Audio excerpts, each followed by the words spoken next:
Now, when you're given a homework problem and you're asked to graph an absolute value function, you may not necessarily have an XY chart suggesting X values to you.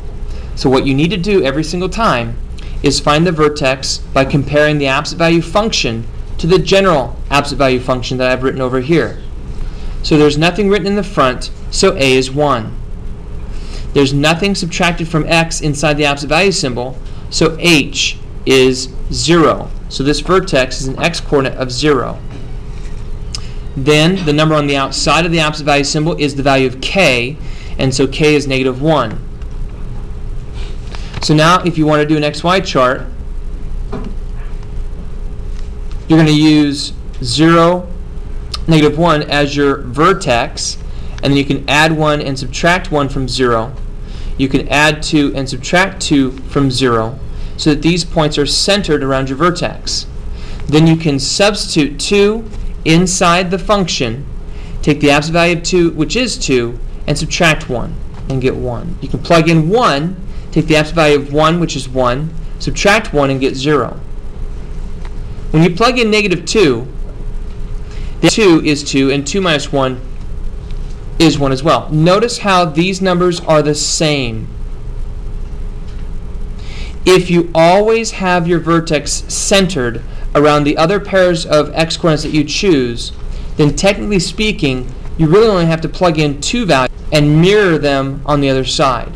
So I already expect this to be a 0 because they're the same distance away from my vertex. Let's see if that's correct. If you plug in -1, absolute value of -1 is 1, and 1 minus 1 is 0.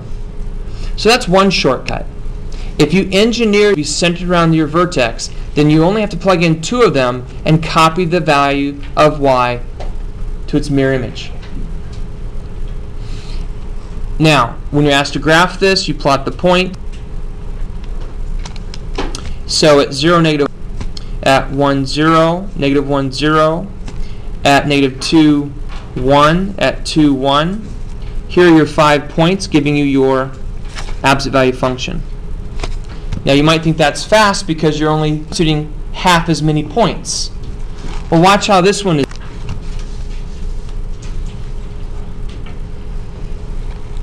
First, find the vertex. The opposite of what you see inside the absolute value symbol is what you really want for H. So since I see +1, I will -1 for my vertex. There's no side, so that's going to be a K value of 0. So go left 1 there. Now, listen. The letter A behaves as the slope of the right side of your absolute value function.